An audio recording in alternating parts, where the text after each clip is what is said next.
অনুযায়ী এনসিপি যে দায় ও দরদের রাজনীতি প্রতিষ্ঠা করতে চায়, বৈষম্যহীন গণতান্ত্রিক বাংলাদেশ প্রতিষ্ঠা করতে চায়, সেই রাজনীতিকে ধারণ করে আমরা সবাই একত্রে আমরা জুলাই গণ অভ্যুত্থানের যে আকাঙ্ক্ষা সেটাকেই মাথায় রেখে আমরা সামনের দিনে আগাতে চাই। বলে আজকে যারা আসছে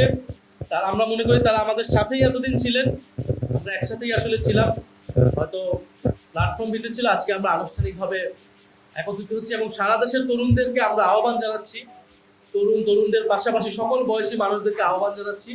জাতীয় নাগরিক পার্টি এনসিপির হাতকে শক্তিশালী করুন, এনসিপিতে যোগ দিন, এনসিপিকে নানাভাবে সহযোগিতা করুন। এনসিপি এখনো সংস্কারের পক্ষে দৃঢ় ভূমিকা রেখে যাচ্ছে, বিচারের প্রশ্নে আমাদের ভূমিকা থাকবে, বাংলাদেশের সার্বভৌমত্বের প্রশ্নে ভূমিকা রাখবে। সর্বোপরি বাংলাদেশকে নতুন কোনো স্বৈরতন্ত্রে যাতে উদ্ভব না ঘটে এই জন্য তরুণদেরকে ভূমিকা রাখতে হবে এবং বাংলাদেশের মানুষ গণভোটে রায় দিয়েছে সংস্কারের পক্ষে, সেই রায়কে আমাদেরকে অবশ্যই বাস্তবায়ন করতে হবে, জনগণকে তার অধিকার ফিরিয়ে দিতে হবে।